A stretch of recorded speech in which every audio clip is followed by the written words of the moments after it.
Normal ito ngayong tag-init. Ngunit meron ba tayong kakaibang aasahan kaugnay ng lagay ng panahon? Ang may birthday ngayon na si April Enerio ay patuloy pa rin sa pagbigay sa atin ng ulat panahon. Happy birthday mula sa aming lahat, April, at magandang hapon. Maraming salamat, Princess, sa ating balita. Maganda po ang panahon ngayong Huwebes dahil yan sa patuloy na pag-iral ng easterly sa silangang bahagi ng bansa. Kaya sa lagay ng panahon, ang buong Pilipinas ay makaranas na magandang panahon.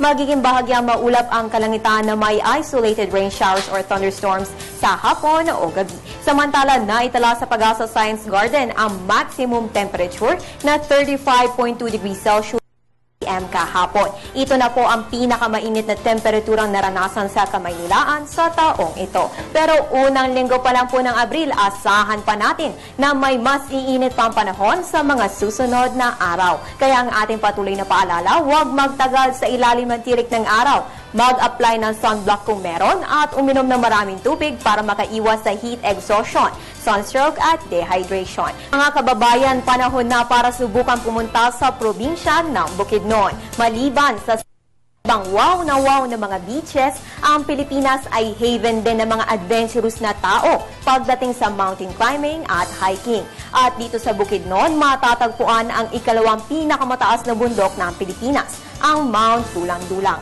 Kilala rin bilang Mount D2 para sa mga local climbers. Kung maaliwalas ang kalangitan sa tuktok nito, makikita ang malaking parte ng Bukidnon Province. Pwede rin makita ang Cagayan de Oro at Lanao at kung sinuswerte, maaari mo ring makita ang bundok Apo na siya naman pinakamataas na bundok sa Pilipinas.